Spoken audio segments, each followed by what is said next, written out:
Bunga di Batu Cadas. Audiobook, novel silat. Cerita, Esa Mintarja. Jilid 93. Oh, Raden Ayu itu berdesah, mengerikan sekali. Rarawari pun mengetahui, ibunya tentu melihat Kumpeni yang diserang oleh Arum dan terjatuh keluar pintu. Sementara itu, Pangeran Sinduratalah yang kemudian menuju ke pintu itu. Ia masih melihat Buntal berdiri sambil menggenggam tombaknya yang basah oleh merahnya darah. Pangeran Sindurata menarik nafas dalam-dalam. Namun kemudian ia berkata, yang terjadi ini merupakan malapetaka bagi kita. Buntal dan Arum tidak dapat menjawab. Mereka pun kemudian mulai terdampar pada satu persoalan yang harus mereka pertanggungjawabkan. Kematian Kumpeni di halaman rumah ini akan mengundang kesulitan bagi kita, Pangeran Sindurata itu mengeluh. Buntal pun kemudian memasuki ruangan itu. Ia masih menggenggam tombak yang tegak di sisinya. Sejenak orang-orang yang berada di ruangan itu terdiam. Mereka saling berpandangan. Sebenarnya lah mereka akan menghadapi satu persoalan yang rumit. Tetapi mereka memang harus mati, tiba-tiba saja Arum memecahkan ketegangan itu. Kenapa? Bertanya Pangeran Sindurata. Ada beberapa alasan Pangeran, jawab Arum, yang terpenting, mereka sudah tahu bahwa Raden Ayu Galihwarit mempunyai hubungan dengan pasukan Pangeran Mangkubumi. Hal itu akan dapat menyeret Raden Ayu ke dalam keadaan yang paling parah. Bahkan mungkin hukuman mati. Tetapi membunuh Kumpeni itu pun akan mempunyai akibat yang sama. Hukuman mati, jawab Pangeran Sindurata. Tetapi ada bedanya, tiba-tiba saja Raden Ayu Galihwarit menyahut, aku akan dapat mencari alasan yang tepat untuk membela diri, kenapa kedua orang Kumpeni itu terbunuh di halaman ini. Apa alasanmu, dan apakah kau dapat menjelaskan, siapakah yang telah membunuhnya, bertanya Pangeran Sindurata. Raden Ayu Galihwarit itu berpikir sejenak. Namun kemudian katanya, aku mempunyai alasan ayahanda. Kedua orang perwira itu akan berlaku kasar terhadap Wari. Apakah hal itu cukup alasan untuk membunuh? Bertanya Pangeran Sindurata. Tentu, jawab Raden Ayu Galihwarit, mereka akan menghinakan anak gadisku, karena mereka menganggap bahwa anakku pantas untuk ikut menanggung dosa-dosa yang selama ini aku lakukan. Tetapi anakku itu menolak. Tetapi apakah mereka akan percaya bahwa yang telah membunuh kedua orang Kumpeni itu adalah Wari? Bertanya Pangeran Sindurata, atau kau akan mengatakan bahwa yang telah membunuh itu seperti apa yang memang terjadi? Tentu tidak ayahanda. Buntal dan Arum harus segera meninggalkan tempat ini. Mereka harus segera kembali ke pasukan Pangeran Mangkubumi sekarang juga, jawab Raden Ayu Galihwarit. Apapun yang terjadi di sini, akulah yang akan mempertanggungjawabkan. Lalu apa yang akan kau katakan, jika mereka bertanya, siapakah yang telah membunuh kedua orang perwira Kumpeni itu dengan luka-luka yang akan dapat mereka kenali, jenis senjata apakah yang telah melukai mereka? Raden Ayu Galihwarit itu memandang ayahandanya sejenak. Namun kemudian dengan ragu-ragu ia berkata, yang melakukan adalah ayahanda. Aku? Bagaimana mungkin kau dapat menyebut aku? Pangeran Sindurata hampir berteriak. Jangan terlalu keras ayahanda, desis Raden Ayu Galihwarit, kita harus berbicara sebaik-baiknya untuk memecahkan persoalan ini. Tetapi apakah akalmu sudah terbalik? Kau akan mengorbankan aku dan melindungi anak pedesaan itu, bentak Pangeran Sindurata. Tidak ayahanda, sama sekali tidak, jawab Raden Ayu Galihwarit, ada beberapa pertimbangan yang dapat dinalar. Aku tidak mengerti, Pangeran Sindurata mulai meraba keningnya, kau dapat membuat aku menjadi gila. Ayahanda, berkata Raden Ayu Galihwarit, cobalah ayahanda mendengarkan pertimbanganku. Biarlah Buntal dan Arum meninggalkan rumah ini. Jika kemudian Kumpeni datang kemari, maka ayahanda dapat mengatakan kepada mereka, bahwa ayahanda telah berusaha melindungi cucu ayahanda yang akan mengalami perlakuan yang tidak pantas dari kedua orang Kumpeni itu. Mereka tidak akan mempedulikannya. Mereka akan tetap menangkap aku dan mereka akan menggantung aku di alun-alun, bantah Pangeran Sindurata. Aku yakin hal itu tidak akan dapat dilakukan, jawab Raden Ayu Galihwarit, sebelum segala sesuatunya terjadi di halaman rumah ini, aku akan menghadap Pangeran Yudakusuma. Kenapa dengan Pangeran Yudakusuma? Bertanya Pangeran Sindurata. Ia masih Panglima Pasukan Surakarta pada saat ini. Aku akan mengadukan persoalan ini. Aku akan mengatakan kepada Pangeran Yudakusuma bahwa 2 orang kumpeni telah datang ke rumah ini. Bukan untuk menjemput aku, tetap mereka ingin mendapatkan Warih. Ayahanda melihat bagaimana kedua orang kumpeni itu memaksa Warih untuk menuruti kemauannya, sehingga ayah terpaksa melakukan perlawanan untuk melindungi Warih. Nah, dengan tidak terencana maka ayah telah membunuh kedua orang kumpeni itu, berkata Raden Ayu Galihwarit. Tetapi Pangeran Sindurata menggelengkan kepalanya. Katanya dengan nada tinggi, aku tidak peduli. Aku tidak mau menjadi korban dalam persoalan yang tidak aku mengerti ini. Aku pun tidak peduli bahwa kedua anak padepokan ini akan ditangkap, dihukum mati atau apa saja yang akan terjadi atasnya. Tetapi ayahanda tahu, kumpeni itu mula-mula benar-benar akan mengambil Warih. Buntal berusaha melindunginya, dan kemudian Arum pun terpaksa terlibat karena keadaan berkembang semakin buruk. Jika demikian, kenapa harus aku? Katakan apa yang terjadi. Dan aku tidak ikut campur. Pangeran Sindurata mulai membentak-bentak sambil memijit-mijit kepalanya, aku akan tidur. Tunggu ayahanda, panggil Raden Ayu Galihwarit, apalagi yang harus ditunggu. Aku tidak mempunyai persoalan lagi, jawab Pangeran Sindurata. Bukan masalah persoalan lagi. Tetapi aku mohon waktu untuk minta diri. Mungkin justru karena sikap ayahanda itu, kita tidak akan bertemu lagi, suara Raden Ayu merendah. Apa maksudmu? Bertanya Pangeran Sindurata. Raden Ayu Galihwarit menundukkan kepalanya. Dengan suara rendah ia berkata, ayah. Yang terjadi ini sama sekali tidak kita maksudkan. Tetapi kumpeni itu benar-benar ingin menghinakan keluarga kami. Aku sendiri tidak berkeberatan mengalami perlakuan yang bagaimanapun juga. Karena aku memang sudah berkubang di dalam lumpur, apapun alasan dan tujuannya. Tetapi aku tidak rela jika anakku ikut terpercik oleh noda itu. Karena itu, maka aku tidak berkeberatan, Buntal dan Arum melindungi anakku, sehingga akibatnya seperti yang terjadi. Raden Ayu Galihwarit berhenti sejenak, sementara ayahandanya bertanya, tetapi kenapa kau akan minta diri? Jika ayahanda tidak mau aku sebut namanya, maka akulah yang akan mempertanggungjawabkan. Warih memang anakku. Biarlah ia pergi bersama Buntal dan Arum. Sementara aku akan mengakui segalanya yang terjadi ini, meskipun aku kira mereka tidak akan percaya bahwa akulah yang telah melakukannya. Jika ayahanda tidak mau mengakui telah membunuh kumpeni itu, maka aku harus mengatakan kepada mereka, ada orang lain yang melakukannya. Karena aku tidak dapat menghadapkan orang lain itu, maka segalanya akan dipikul oleh pundakku. Raden Ayu itu berhenti sejenak, lalu, tetapi aku tidak berkeberatan. Aku akan memikul segala tanggung jawab.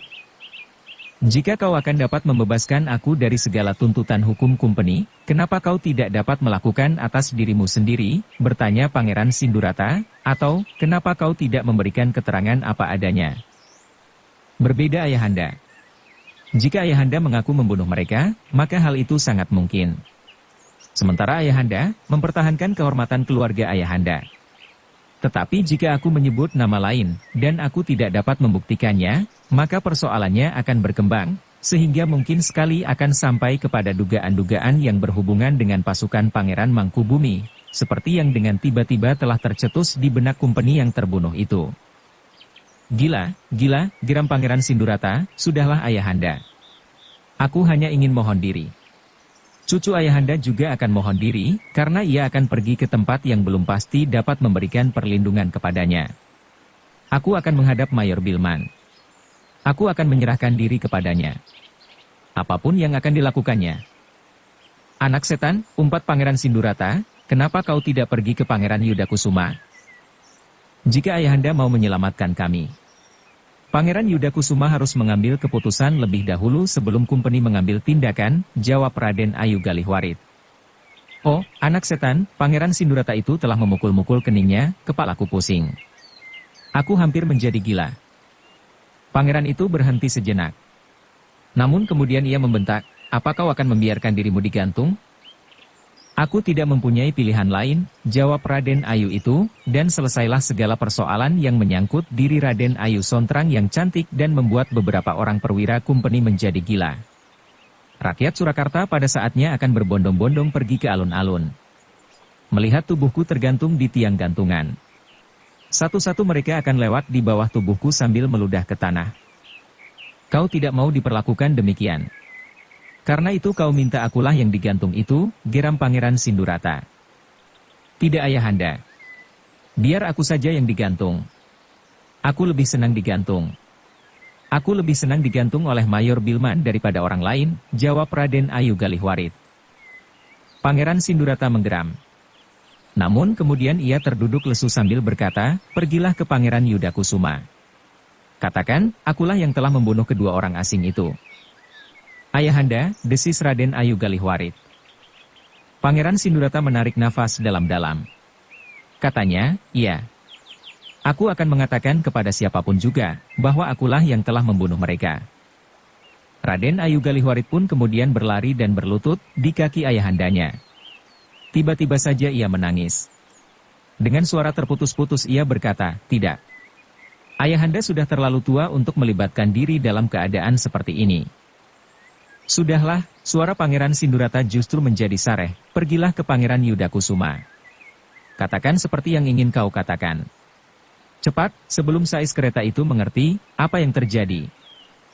Tetapi, kata-kata Raden Ayu patah ketika ayahandanya memotong, sudahlah. Jangan berpikir lagi. Semakin banyak kita pikirkan persoalannya akan menjadi semakin kalut. Jadi, aku mengerti. Biarlah Buntal dan Arum meninggalkan tempat ini. Dengan demikian maka mereka tidak akan menjadi bersih dari segala macam tuduhan dalam hubungan dengan pasukan Pangeran Mangkubumi, berkata Pangeran Sindurata. Terima kasih ayahanda, suara Raden Ayu menjadi parau. Aku akan memberitahukan kepada setiap orang di dalam rumah ini. Seperti yang kau maksudkan, agar setiap pertanyaan dapat dijawab dengan baik, berkata Pangeran Sindurata. Raden Ayu Galihwarit pun kemudian mengatur segala-galanya. Ia akan pergi ke Pangeran Yudakusuma. Sementara itu Buntal dan Arum harus meninggalkan istana itu. Dalam pada itu, Warih tidak dapat berbuat lain kecuali menangis. Tetapi ibundanya berkata kepadanya, jangan menangis lagi Warih. Kita sedang bekerja keras untuk kepentingan kita bersama. Warih mengangguk. Diusapnya air matanya sampai kering. Tetapi di luar kehendaknya matanya telah menjadi basah lagi. Buntal dan Arum pun segera mempersiapkan diri. Mereka akan meninggalkan istana itu setelah Raden Ayu Galihwarit pergi ke istana Pangeran Yudakusuma. Bukan maksud kami mengingkari tanggung jawab, Putri, berkata Buntal kepada Rara Warih, tetapi yang kami lakukan ini kami dasarkan bagi kepentingan segala pihak. Warih mengangguk. Dengan suara sendat ia menjawab, aku mengerti. Aku berterima kasih kepada kalian. Tanpa kalian, aku tidak tahu apa yang terjadi atas diriku. Demikianlah, setelah segala rencana dapat saling dimengerti, Raden Ayu itu pun telah membenahi pakaiannya. Kemudian ia pun keluar lewat pintu peringgitan, turun tangga pendapa mendapatkan Sais yang menunggu dengan tegang. Sais itu mendengar suara tembakan. Tetapi perkelahian di longkangan belakang itu terlalu jauh untuk didengarnya. Karena itulah maka ia tidak mengerti apa yang sebenarnya telah terjadi. Meskipun ia merasa sesuatu yang menggelisahkannya. Namun istana yang besar dan sepi itu merupakan teka-teki baginya. Apalagi ketika Raden Ayu Galihwarit turun seorang diri dari pendapa dan mendapatkannya. Tetapi Raden Ayu itu tertawa. Kepada Sais ia berkata, tuanmu masih belum ingin pergi. Mereka nampaknya sedang asyik berbincang dengan anak gadisku. Sais itu mengerutkan keningnya. Namun di dalam hati ia berkata, oh, putri ini sudah mengajari anaknya untuk dapat berbuat seperti dirinya sendiri. Namun Raden Ayu itu pun kemudian berkata, sekarang antarkan aku ke istana Pangeran Yudakusuma. Aku harus menyampaikan surat dari tuanmu. Sais itu menjadi heran. Namun Raden Ayu itu berkata sambil tersenyum, tuanmu memang terlalu. Ia sedang sibuk bagi kepentingannya sendiri. Akulah yang harus menyampaikan suratnya kepada Pangeran Yudakusuma. Sais itu tidak membantah. Tetapi di dalam hati ia berkata, aku lebih baik kelaparan dari membiarkan anak gadisku berbuat seperti itu. Anehnya, apakah Pangeran Sindurata sama sekali tidak berkeberatan istananya menjadi ajang permainan gila ini?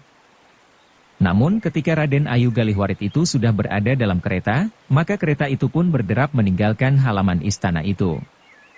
Sementara itu, demikian kereta itu hilang di balik regol.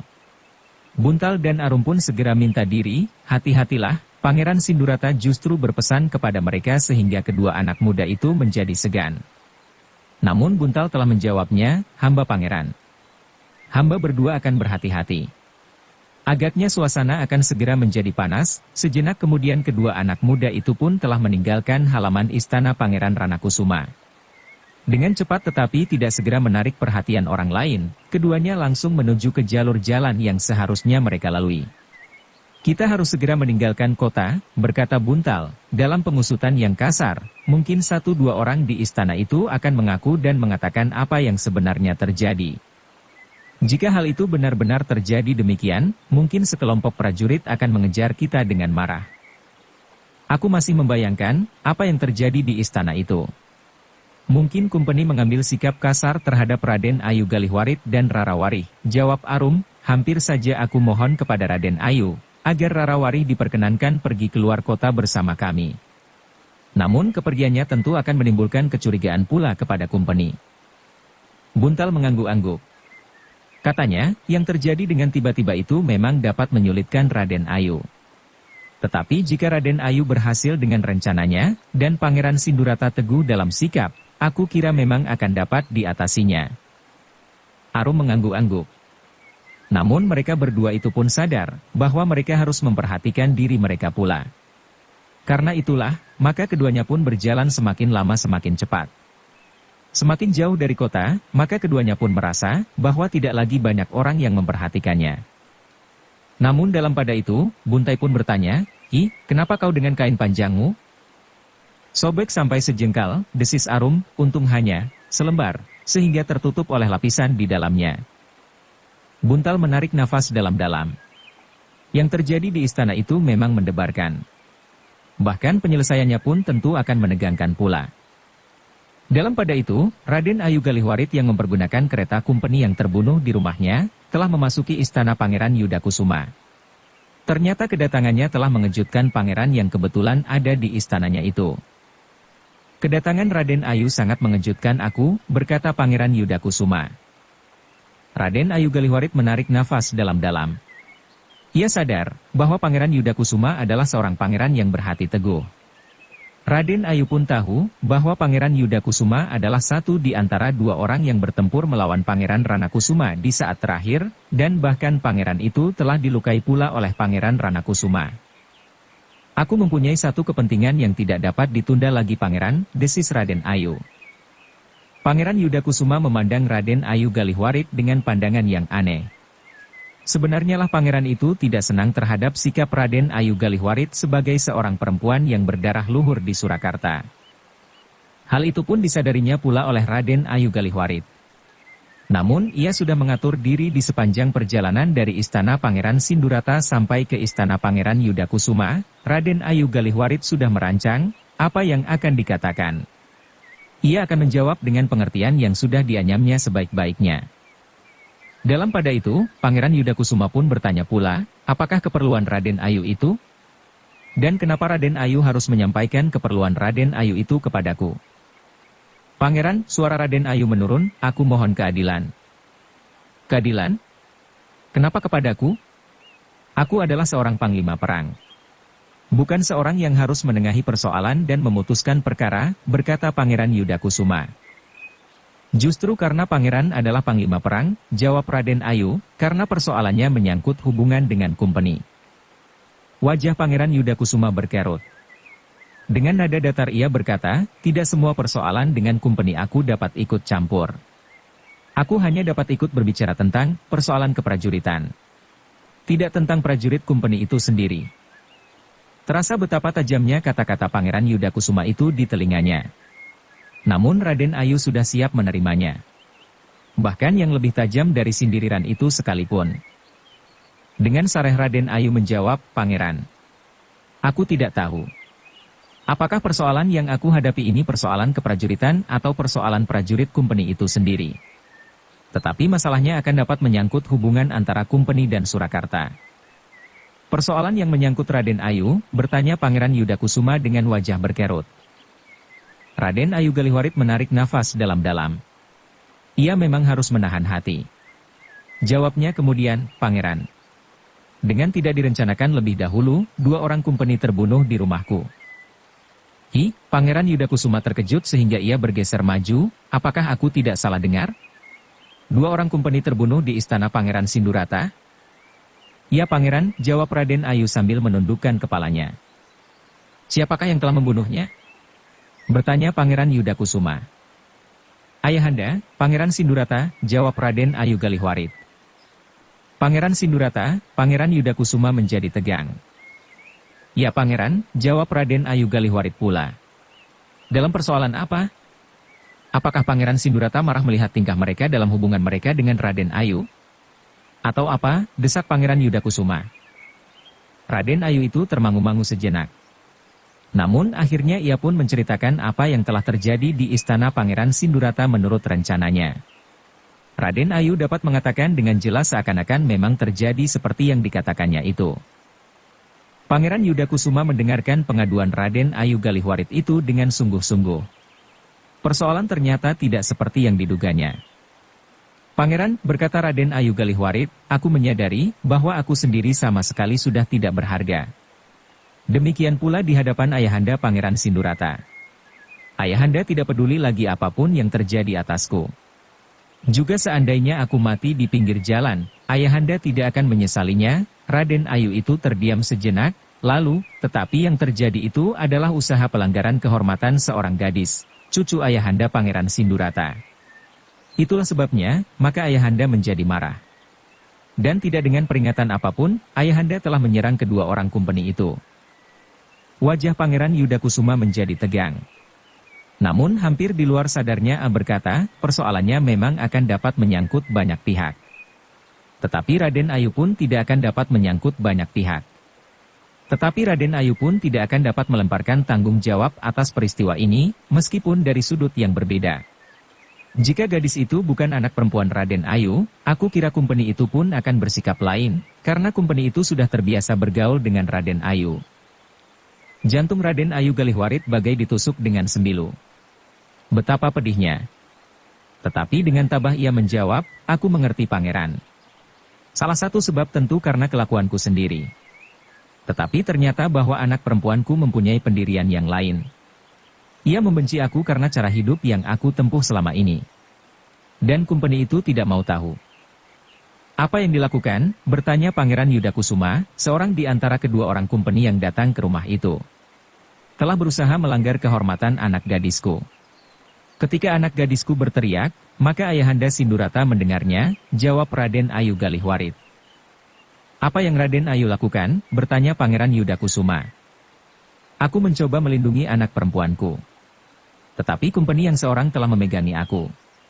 Dan aku tidak berdaya untuk melepaskan diri, jawab Raden Ayu. Semula aku pun mencoba membatasi persoalan itu. Tetapi kumpeni yang seorang bagaikan menjadi gila. Dan terjadilah pembunuhan itu. Pangeran Yudakusuma termangu-mangu sejenak. Sementara itu Raden Ayu Galihwarit mulai menangis, kami mohon perlindungan Pangeran. Aku menyadari keadaan diriku, tetapi bukan seharusnya kumpeni menghinakan setiap orang perempuan di Surakarta. Ya, terdengar Pangeran Yudakusuma menggeram, tidak seharusnya kumpeni menganggap setiap perempuan di Surakarta ini seperti Raden Ayu. Raden Ayu Galihwarit mengangkat wajahnya. Namun wajah itu pun telah menunduk lagi. Setitik air matanya meleleh di pipinya. Ia benar-benar menangis meskipun semula Raden Ayu itu hanya berpura-pura. Pangeran Yudakusuma yang melihat Raden Ayu menangis itu pun kemudian bertanya, kereta siapa yang Raden Ayu pakai itu? Kereta Pangeran Sindurata? Tidak Pangeran, jawab Raden Ayu, aku mempergunakan kereta kedua orang kumpeni yang terbunuh itu. Sais kereta itu belum mengetahui persoalannya, karena peristiwa itu terjadi di longkangan belakang.